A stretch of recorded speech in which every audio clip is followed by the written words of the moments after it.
The courtroom hummed with the usual energy of a busy day in session.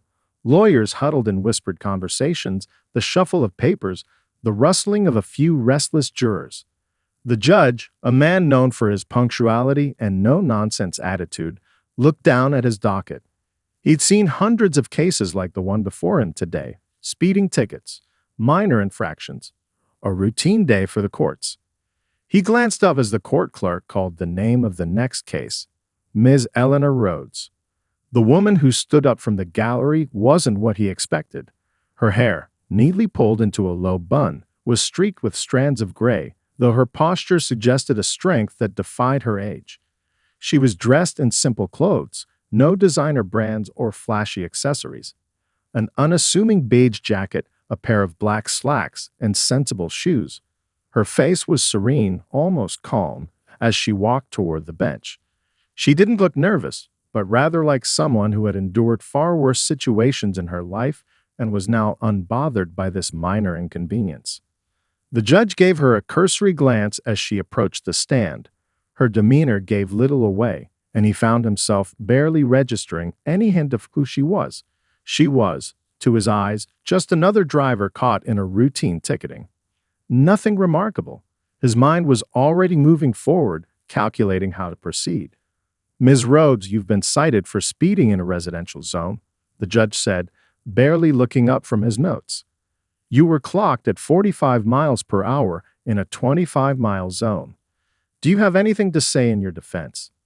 The woman stood there for a moment, her gaze fixed on the judge. Her expression was unreadable, and the silence hung heavy in the air.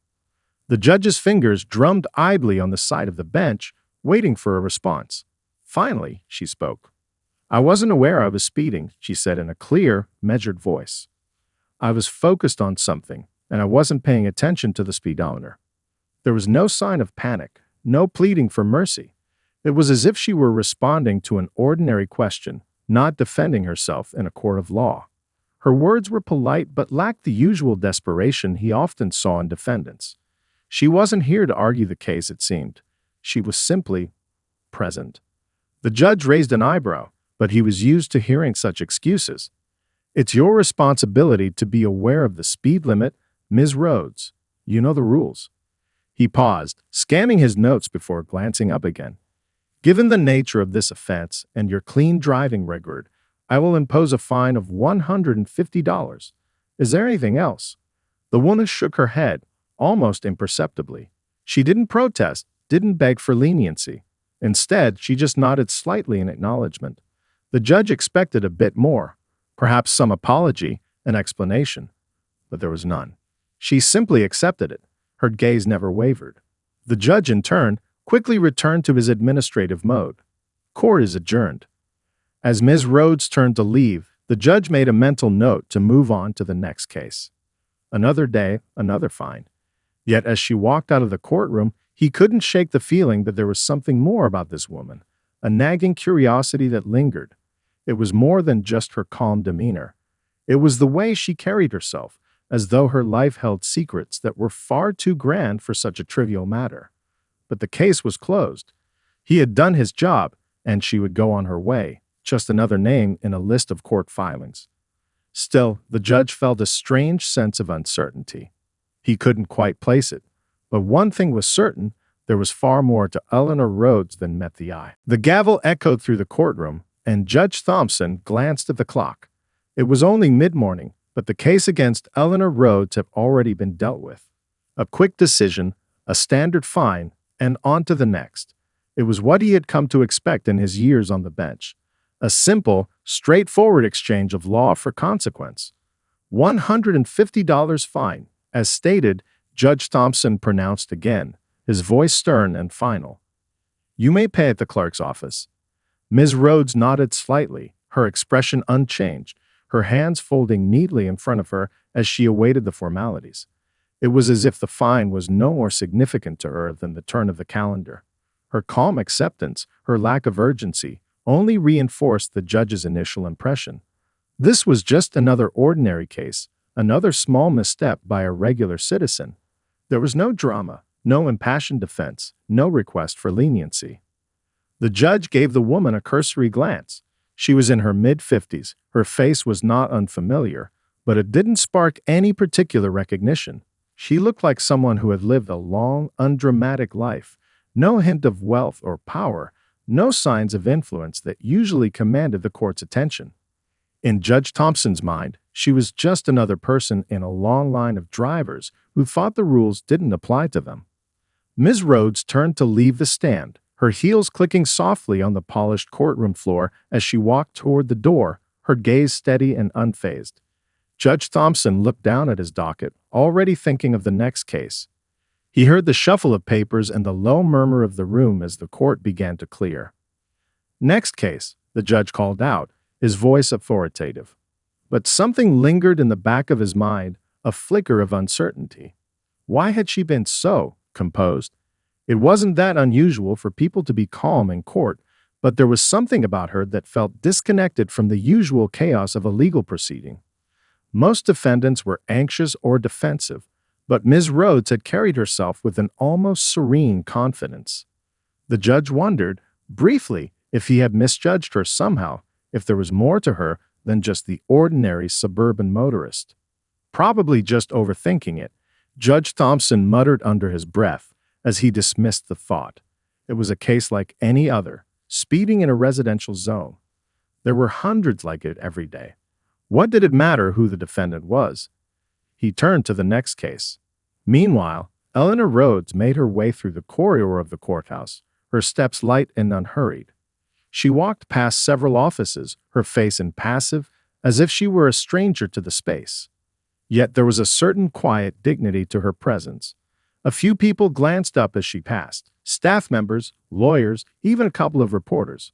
Most of them didn't pay her any mind, though one young woman seemed to glance at her twice, as if something about her was oddly familiar. Eleanor didn't seem to notice, or if she did, she didn't acknowledge it. Her world was her own, and it existed beyond the limits of a courthouse, beyond the minor irritation of a speeding fine. Judge Thompson, however, was still lost in thought as he moved on with the proceedings. He had no idea that the woman he had just fined wasn't just an ordinary citizen. She wasn't just another name in the docket. In fact, she was someone who could have altered the course of his day in ways he couldn't yet fathom. But for now, it was just another case, another $150 fine, another driver paying their dues. And yet, as the judge moved on with the business of the court, something tugged at him, a sense that perhaps he had just dismissed something, or someone, far more significant than he realized. Judge Thompson sat in his chambers, surrounded by the clutter of papers and case files that always seemed to pile up during a busy day. He had just returned from the courtroom, where he'd adjudicated a dozen cases in the span of an hour. The usual traffic violations, minor offenses, a few civil suits, all in a day's work. But something about the last case, the one involving Eleanor Rhodes, lingered in his mind. It wasn't the case itself. After all, a speeding violation was as ordinary as they came. It was the way she'd handled it.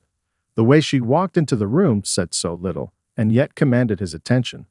A small ripple of doubt was still circling in his mind, but he brushed it off. Perhaps it was just a fleeting feeling, nothing worth dwelling on. Just then, the door of his chamber creaked open. It was Marissa, one of the court clerks, holding a pile of new case files. She was one of those people who always seemed to know what was happening around the courthouse, and her presence in the room brought a certain energy. She set the files down on his desk, her eyes catching his as she did. "Judge Thompson," she said, her voice a little more casual than the usual formal tone used in the courtroom. "I was just thinking about that last case, the one with Ms. Rhodes. You know, the one who got the speeding ticket." The judge glanced up from his paperwork, a little surprised. "Yes, what about it?" Marissa leaned against the edge of his desk, a grin playing on her lips. "You know, that's funny. I didn't realize she was the same person until after the case, but she's kind of a big deal. You wouldn't guess it by looking at her, but Eleanor Rhodes is the CEO of Rhodes Technologies. You've heard of them, right?" The name hit Judge Thompson like a punch to the gut. Eleanor Rhodes, CEO of Rhodes Technologies? He stared at Marissa for a moment, trying to process what she just said. It felt impossible. The same woman who had stood in his courtroom so calmly, so unfazed by the fine, was the head of one of the most successful tech companies in the world. The same woman whose only reaction had been a quiet acknowledgement of the $150 fine. Rhodes Technologies? The judge repeated, his voice barely above a whisper. The same company that's changing the entire landscape of artificial intelligence. The one that just secured that massive government contract for their new software. Marissa nodded, her expression knowing. That's the one. She's a pretty low-key person, surprisingly. Doesn't flaunt her success. She's in the news a lot, but she always keeps a low profile. A lot of people in the industry say she's brilliant, but you'd never know it from meeting her. She's always so unassuming. She chuckled softly. I guess that's why she just took the fine without saying anything. Probably doesn't even care about the money. I bet she spends more on lunch than that fine. The judge's mind raced. He couldn't stop replaying the image of Eleanor Rhodes in his head, the woman who had walked into his courtroom like an ordinary citizen, who had accepted her fine with such effortless grace. He had no idea that he'd just fined one of the most powerful women in the country. It seemed almost surreal. His thoughts drifted back to their brief exchange in the courtroom. Why hadn't she mentioned who she was? Why hadn't she used her influence to get out of the ticket? It was completely out of character for someone in her position. He knew plenty of powerful people who would have used their status to avoid consequences, but not her. She just accepted it with an air of quiet dignity that he couldn't shake. Suddenly, the weight of his decision hit him. Had he been too quick to judge her? He felt a surge of discomfort in his chest. Could he have been too hasty?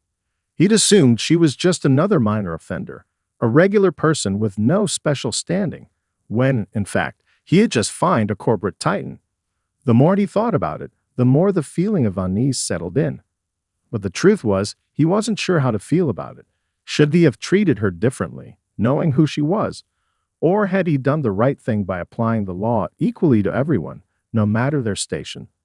The questions gnawed at him, and he found himself wondering if he would ever truly understand the woman he had just fined. Judge Thompson couldn't shake the thought of Eleanor Rhodes, her unassuming presence in the courtroom, the calmness with which she had accepted her fine. It haunted him. As the hours passed, his mind kept returning to that moment. How had he missed it? How had he failed to recognize who she was? Rhodes Technologies was one of the most powerful companies in the world. Yet the woman who stood before him had been so ordinary, so restrained, that he'd barely given her a second thought. Curiosity gnawed at him. He'd been a judge long enough to know the impact of wealth and influence on the legal process. People like Ms. Rhodes could easily have used their position to avoid the minor consequences of a speeding ticket, and yet she hadn't. She had simply walked into his courtroom as if she were no different from anyone else. It didn't sit right with him. He leaned back in his chair and picked up the phone, dialing his clerk. "Marissa," he said when she answered, "can you pull up some background on Eleanor Rhodes? The CEO of Rhodes Technologies. I want to know more about her." Marissa's voice was laced with curiosity. "You mean the woman from earlier today? The one who just took the fine without batting an eye?" "That's the one," Judge Thompson replied, his tone firm. "There's something about her I need to understand." "Got it, Judge. I'll have the info for you shortly." As the judge waited, he flipped through his notes, trying to recall anything about the case that might explain why the woman had seemed so out of place. There had been no sign of panic or remorse, nothing that suggested she was troubled by the fine. Most people in her position, rich, powerful, would have tried to talk their way out of it, maybe even tried to use their influence to have the ticket dismissed. But Eleanor Rhodes had done none of that. Instead, she had stood in front of him like a ghost, offering nothing but acceptance. Within the hour, Marissa called him back. "I've got some details for you. Are you ready?" Judge Thompson leaned forward, pen in hand, eager to get to the heart of it. "Go ahead." Eleanor Rhodes is the CEO and founder of Rhodes Technologies, a company worth billions. They specialize in artificial intelligence and cybersecurity, some of the most advanced tech in the world. She's been in the industry for over 30 years and has been the driving force behind some of the most significant innovations in the tech space. She's been recognized globally, and some even consider her one of the most powerful women in business. Marissa paused, letting the information sink in. And get this, she's a billionaire, but she's known for being incredibly low profile. She doesn't attend fancy events, and she's rarely seen in the media. It's like she's purposely keeping a low profile. Judge Thompson sat back, his mind racing. The information hit him like a freight train. The woman who had sat so quietly in his courtroom, who had accepted the fine without a word, was a pioneer in the tech industry. She was not just influential, she was a force to be reckoned with. But why would she keep all of this a secret? Judge Thompson muttered to himself. I don't know, Marissa replied, her voice laced with intrigue. But it's true. She's not someone who seeks the spotlight. She's more focused on her work than anything else. That's probably why you didn't recognize her. She's not one to flaunt her success. Judge Thompson let out a deep breath, still processing the information. He had always believed that the law should be applied equally, no matter the person standing before him. But now he found himself questioning whether he had done the right thing. Did his decision to fine her come across as dismissive? Could he have shown more respect for her achievements, her status, even if it hadn't been explicitly stated? The more he thought about it, the more uncomfortable he became. Was it right to apply the law so blindly? Or should he have considered her unique position, one that commanded not only wealth but respect from an entire industry? He leaned back in his chair and stared at the phone, the silence weighing heavily on him. Eleanor Rhodes wasn't just another motorist. She was a game changer, a pioneer. And yet, she had accepted the fine as if it were the most natural thing in the world. The realization struck him hard. Eleanor Rhodes had played the situation with a subtle brilliance. She had put the law before her wealth and influence, showing that no matter who you were, justice was the same for everyone. It was a lesson he hadn't expected to learn today. But what exactly did that mean for him? Judge Thompson spent the remainder of the day in a haze of conflicting thoughts. The courthouse was quieter now, the usual flurry of cases winding down as the clock neared the end of the afternoon. But for him, the rhythm of the day had broken. Eleanor Rhodes' image kept reappearing in his mind. Her composed, almost ethereal presence in the courtroom, her unwavering calm in the face of a minor offense that so many would have resisted. He knew the weight of power. He had seen it in many forms during his years on the bench. Power expressed through lawyers, influential families, corporate giants, and politicians. But Eleanor Rhodes' form of power was different.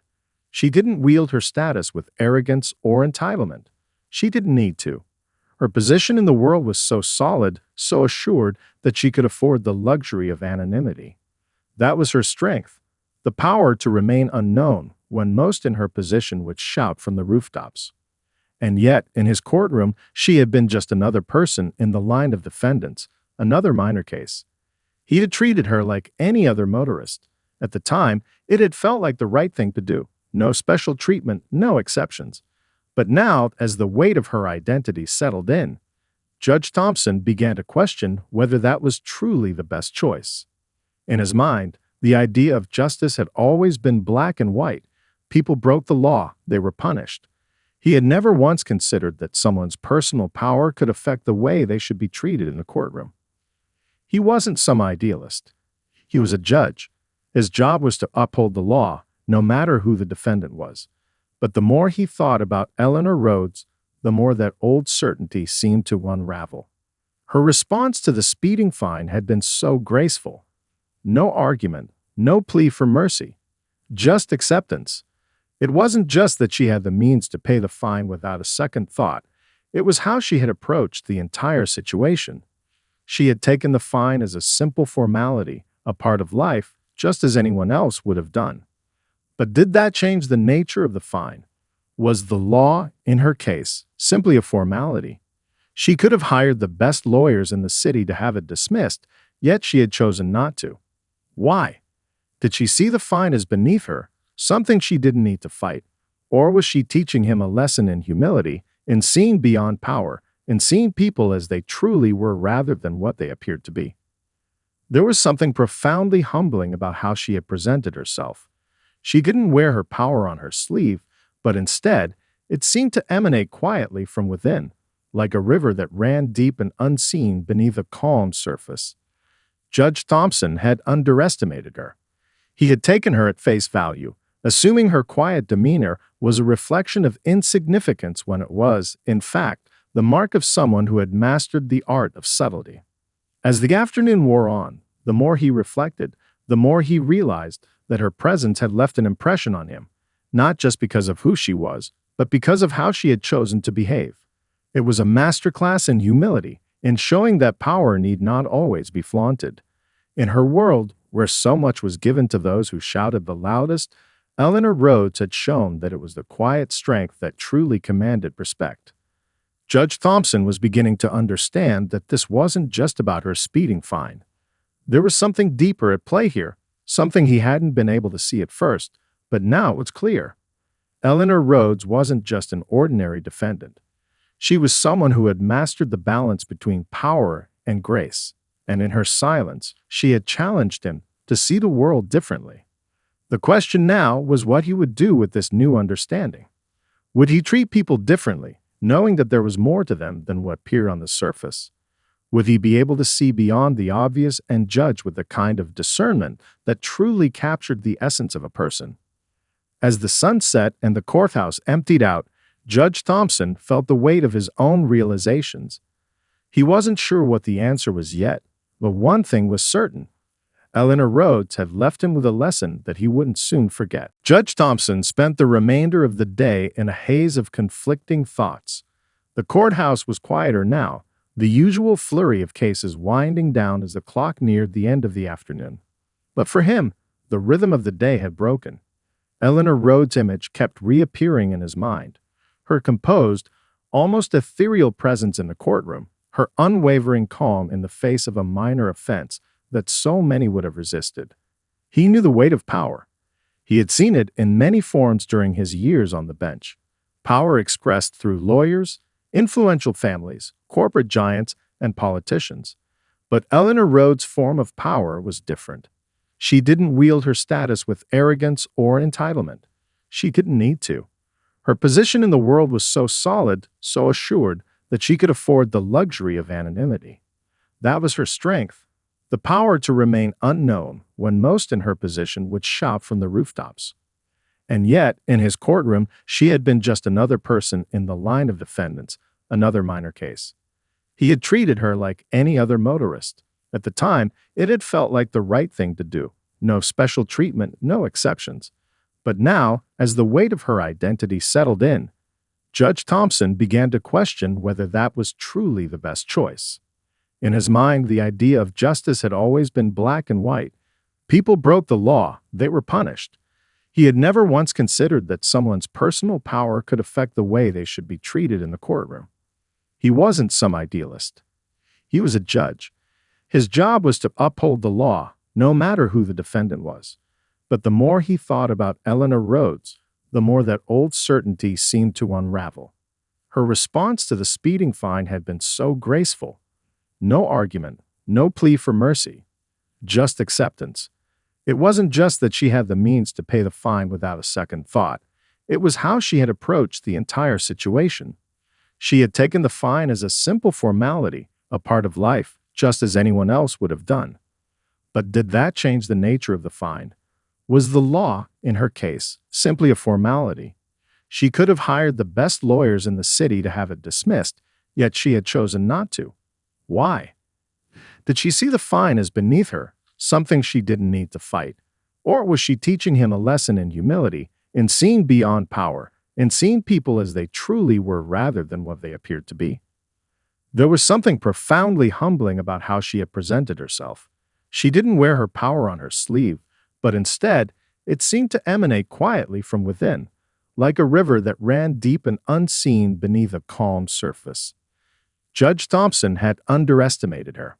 He had taken her at face value, assuming her quiet demeanor was a reflection of insignificance when it was, in fact, the mark of someone who had mastered the art of subtlety. As the afternoon wore on, the more he reflected, the more he realized that her presence had left an impression on him, not just because of who she was, but because of how she had chosen to behave. It was a masterclass in humility, in showing that power need not always be flaunted. In her world, where so much was given to those who shouted the loudest, Eleanor Rhodes had shown that it was the quiet strength that truly commanded respect. Judge Thompson was beginning to understand that this wasn't just about her speeding fine. There was something deeper at play here, something he hadn't been able to see at first, but now it was clear. Eleanor Rhodes wasn't just an ordinary defendant. She was someone who had mastered the balance between power and grace, and in her silence, she had challenged him to see the world differently. The question now was what he would do with this new understanding. Would he treat people differently, knowing that there was more to them than what appeared on the surface? Would he be able to see beyond the obvious and judge with the kind of discernment that truly captured the essence of a person? As the sun set and the courthouse emptied out, Judge Thompson felt the weight of his own realizations. He wasn't sure what the answer was yet, but one thing was certain. Eleanor Rhodes had left him with a lesson that he wouldn't soon forget. The following day, as Judge Thompson walked into the courthouse, the usual hum of activity filled the air. The sound of lawyers arguing their cases, clerks organizing files, and the steady footsteps of defendants and witnesses making their way to the courtrooms. The building was alive with the routine of the legal world, but in the back of his mind, one name kept resurfacing: Eleanor Rhodes. He had spent much of the previous night pondering the implications of his actions the day before, trying to reconcile the law he had sworn to uphold with the personal lessons he had learned from her unexpected calm. But it wasn't just her poise that had stayed with him. It was the manner in which she had quietly demanded respect without asking for it. It was how she had shown him, without speaking a word, that her worth wasn't tied to her position or wealth, but to the integrity she embodied. She hadn't tried to manipulate the system. She hadn't used her power as a shield. She had accepted the consequences, and in doing so, had made an unspoken statement that resonated with him in ways he hadn't anticipated. As he entered his courtroom that morning, Judge Thompson felt a sense of resolution settling in. He was determined not to let this lingering curiosity affect his work. He would move forward, back into the rhythm of the day. But as he entered his chambers, a surprising sight awaited him. There, standing by the window, was none other than Eleanor Rhodes. She turned at the sound of the door opening, and for the first time, Judge Thompson saw her face up close outside the confines of the courtroom. There was no aura of arrogance, no sense of entitlement, just a calm confidence that seemed to come from a place far deeper than just the surface. "Ms. Rhodes," he said, blinking in surprise. "What are you doing here?" Eleanor smiled faintly. "I wanted to thank you, Judge Thompson," she replied. Her voice was steady, the same calm demeanor from the day before, but there was something more personal in the way she spoke now. "For treating me like everyone else in your courtroom." The judge was taken aback. "You came here to thank me for a fine?" He couldn't help but laugh. Most people would be furious about it. The words hung in the air, heavy with meaning. Judge Thompson, still reeling from the unexpected encounter, was at a loss for what to say. It felt as if the roles had been reversed. The woman who had quietly accepted her punishment now seemed to be the one offering wisdom, the one who had come here not for pity or an appeal, but simply to acknowledge something that had passed between them in that brief moment in the courtroom. "I don't think I understand," he said after a long pause. "Why come here?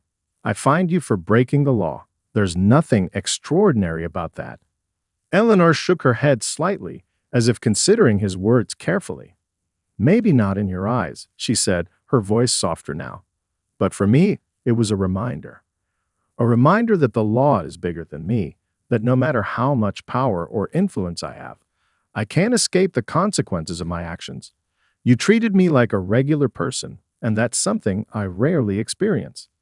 The judge felt a stirring of something he hadn't expected: respect, deep respect. She wasn't here to flaunt her position or demand special treatment. She was here to express gratitude for the most simple human interaction, being held accountable like everyone else. "I never thought about it that way," Judge Thompson admitted, the weight of her words settling on him. "I thought I was just doing my job, applying the law without bias." "And you did," she said, nodding. "But not everyone does. People like me. We're often treated differently. We're used to the world bending to our will, but you didn't bend. And that, Judge Thompson, means something. For a moment, they simply stood there, a quiet understanding passing between them. Eleanor Rhodes wasn't just a powerful CEO. She was a person, too, someone who understood the true meaning of accountability in a way that most people never would. She had come to thank him, not for the fine itself, but for seeing her as something other than her title. As she turned to leave, she paused at the door, looking over her shoulder one last time. Thank you again, Judge. It's not often someone reminds me of that. And with that, she was gone. Judge Thompson stood in the stillness of his chambers, the realization settling in with a quiet weight. Eleanor Rhodes had just taught him a lesson about humility, about the law, and about the value of seeing people for who they truly were. It was a lesson he would carry with him long after this case was closed. I wasn't angry, she said, her smile never wavering. I wasn't surprised either. The law is the law. We all have to abide by it. She stepped forward, her gaze meeting his with quiet intensity. But it's rare to see someone in your position who doesn't look at me and see the title or the wealth. I appreciate that. In the days that followed, Judge Thompson found himself reflecting more and more on his encounter with Eleanor Rhodes. She had left an indelible mark on him, one that he couldn't easily shake. Her visit to his chambers had been brief, but it had turned his perspective upside down in a way that was still unfolding. The courthouse was busier than usual. Several high-profile cases were on the docket, and Judge Thompson was once again plunged into the fast-paced, high-stakes world of justice. But even as he heard arguments and passed judgments, his thoughts drifted back to Eleanor and the quiet lessons she had imparted. He had spent years in the courtroom watching people, rich and poor, powerful and ordinary, come and go. He had long prided himself on treating everyone equally. But Eleanor's simple yet profound visit had shown him that there were depths to justice that he hadn't fully explored. It wasn't just about applying the law. It was about understanding people, seeing them as more than just their titles or their wealth. She had reminded him that the human element, the character and integrity of the people who stood before him, mattered just as much as the letter of the law. One morning, as he prepared for another round of hearings, Marissa entered his chambers with a fresh stack of case files. As she placed them on his desk, she hesitated for a moment, as if deciding whether to speak. When she did, her voice was cautious. Judge, I heard something interesting, she began. I don't know if you've heard, but Eleanor Rhodes has been making headlines again. Apparently, she's decided to do something completely out of character. She's publicly announced that she's going to be involved in a new initiative to improve public access to the legal system. She's funding a program that offers legal assistance to people who can't afford it. Judge Thompson paused, his pen hovering above the papers. His thoughts immediately went to the woman who had accepted her speeding ticket without protest, who had come to thank him for treating her like everyone else. Her decision to fund a program like this didn't surprise him, but it did make him wonder.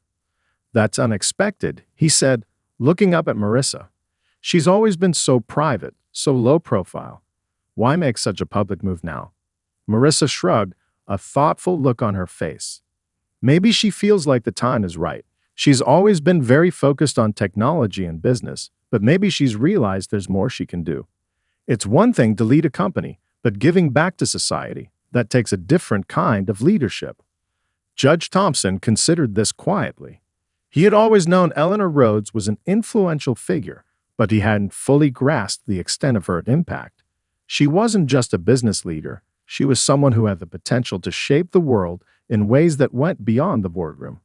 Her decision to invest in something as essential as access to justice was a reminder of the responsibility that came with power. The more he thought about it, the more he realized that this was her way of demonstrating the very lessons she had taught him in their brief interaction. She had accepted the fine without question because she believed in accountability, and now she was using her influence to ensure that others, regardless of their financial situation, had access to the very system that had held her accountable. It was a full-circle moment, a commitment not just to herself, but to the greater good. The next day, the media buzzed with even more news. Eleanor Rhodes had announced the launch of a new foundation dedicated to supporting underrepresented communities in the tech industry, offering scholarships, mentorships, and resources for those who lack the financial means to pursue careers in technology. It was a bold move, one that further solidified her reputation not just as a business leader, but as a philanthropist, someone who cared about the people who weren't usually in the spotlight. Judge Thompson watched it all unfold with a deep sense of admiration. He had initially seen her as just another wealthy individual, someone whose status might have distanced her from the everyday struggles of the average person. But now he saw her as something more. Eleanor Rhodes was proving that power, when used wisely, could be a force for positive change. She wasn't just an icon in the business world, she was becoming a symbol of responsibility and integrity, both in and outside the courtroom. It was as though her visit to his chambers had sparked a transformation in him, one that was starting to echo through his decisions and his perspective on justice. He had always tried to be fair, but now he realized there was a deeper level of understanding he needed to bring to his work. It wasn't just about the law. It was about the people the law was meant to protect and serve. Months passed since Judge Thompson's chance encounter with Eleanor Rhodes, and the ripple effect of her actions continued to reverberate through both his life and the broader world.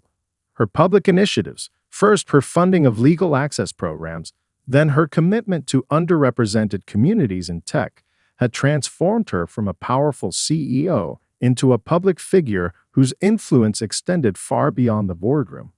But the true significance of her impact, as Judge Thompson had come to realize, was that she had brought about a much-needed shift in how power and responsibility were viewed, both within the business world and the courtroom. Judge Thompson found himself thinking back often to that day in his chambers when Eleanor had come to thank him. At the time, he had been humbled by her grace and perspective, but he hadn't fully grasped just how far her actions would reach. As her foundation expanded, as more businesses followed her example, and as communities across the country benefited from the legal assistance programs she had funded, Judge Thompson began to understand something deeper. Eleanor Rhodes had sparked a transformation that was bigger than any one person, and that transformation was beginning to influence even his own approach to the law. One afternoon, as he prepared for a particularly challenging case, his phone buzzed. He glanced at the screen, surprised to see an email notification from Eleanor Rhodes herself. His heart quickened. It wasn't uncommon for high-profile figures to reach out to him for one reason or another, but this was different. He opened the email. Subject. An invitation. Judge Thompson, I hope this message finds you well. I wanted to extend an invitation to you. As you may know, my foundation has been expanding its reach, and we're in the process of launching a new initiative aimed at improving access to justice for those who find themselves caught in the complexities of the legal system without proper resources. As part of this effort, we're hosting a conference next month to bring together leaders from both the business and legal communities, as well as individuals who've directly benefited from these initiatives. I would be honored if you could join us as a keynote speaker. Your experience and perspective as a judge, along with your fair-minded approach to the law, would be invaluable in shaping this conversation. I look forward to hearing from you. Best regards, Eleanor Rhodes. Judge Thompson stared at the screen, his mind racing. An invitation from Eleanor Rhodes herself, asking him to speak at a conference designed to bridge the gap between business, law, and social justice? It felt surreal. He had never thought of himself as someone whose voice could shape the conversation in such a meaningful way. Yet here it was, an opportunity not just to be part of a global conversation, but to become an active participant in the very change that Eleanor had ignited. After a few moments, he composed himself and began drafting his response. Dear Ms. Rhodes, thank you for your kind invitation. I would be honored to join the conference and share my experiences. Your work in creating avenues for justice and accessibility has had a profound impact on me, and I am excited to contribute to a conversation that is as crucial as the one you're fostering. I look forward to discussing these important issues in more depth and hearing the perspectives of others in the field. Warm regards, Judge Thompson. As he hit send, Judge Thompson couldn't help but reflect on how far he had come since the day he had met Eleanor in his courtroom. At the time, she had been just another defendant to him, a face in a long line of cases. Yet she had been so much more than that. Through her quiet humility and her willingness to embrace accountability, she had forced him to examine his own approach to justice, to see beyond the surface and recognize the humanity in everyone who came before him. Now he was stepping into a new chapter of his own life, one where the law, business, and society intersected in ways he had never fully appreciated before. Eleanor Rhodes had taught him that the impact of the law could extend far beyond the courtroom, that it had the power to shape lives in ways that went deeper than the fines, judgments, or rulings he made day after day. And as he prepared for the conference, he realized that the most important lesson Eleanor had taught him was this: true justice wasn't just about enforcing the law. It was about understanding the people it was meant to serve. It was about seeing beyond the labels and titles and recognizing that power, when wielded responsibly, could change the world. As the day of the conference drew closer, Judge Thompson felt a sense of purpose he hadn't known before. This wasn't just about sharing his perspective as a judge. It was about becoming part of a larger movement, a movement that Eleanor Rhodes had started and that he, along with many others, was now part of. Full circle. As the days passed, the ripple effect of Eleanor's actions reached farther than he could have ever imagined. It wasn't just the legal community that was taking notice. Her initiative was inspiring others in the business world to follow her lead, creating a wave of change that was gradually reshaping the landscape of corporate responsibility. And through it all, Judge Thompson couldn't help but wonder if that simple speeding ticket had set off a chain reaction, one that was bigger than both of them.